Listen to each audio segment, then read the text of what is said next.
সুপ্রিয় পরীক্ষার্থীরা, তোমাদেরকে আমি শুভেচ্ছা জানাচ্ছি স্টাডি ডিসকাশন বিডি চ্যানেলের পক্ষ থেকে। কথা না বাড়িয়ে শুরু করে দেই। এই সপ্তাহে চাকরি পরীক্ষায় আগত সাধারণ জ্ঞানের সমাধান। তাহলে G20 এর সদর দপ্তর কোথায়? আসলে G20 এর কোনো সদর দপ্তর নেই। এরকম এই G20 দিয়ে অনেক চাকরি পরীক্ষা কিন্তু প্রশ্ন এসেছে। ওয়াইফাই এর অর্থ কি? আমরা যে ওয়াইফাই ব্যবহার করি বাসা বা কোনো অফিসে, তাহলে এই ওয়াইফাই এর পূর্ণরূপ হচ্ছে ওয়্যারলেস ফিডালিটি।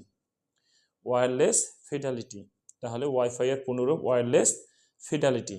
ঠিক আছে। কপ শব্দের অর্থ কি? কপ শব্দের অর্থটি হচ্ছে conference of the Paris. Conference of the Paris. তারপরে বিশ্ব মানবাধিকার দিবস কবে? এটা হচ্ছে বিশ্ব মানবাধিকার দিবস 10 ডিসেম্বর। এরপরে সর্বশেষ বিপিএল এ চ্যাম্পিয়ন দল। সর্বশেষ বিপিএল চ্যাম্পিয়ন দল, বিপিএল এ চ্যাম্পিয়ন হয়েছিল ফরচুন বরিশাল। আফ্রিকার পার্ল কোন দেশকে বলা হয়?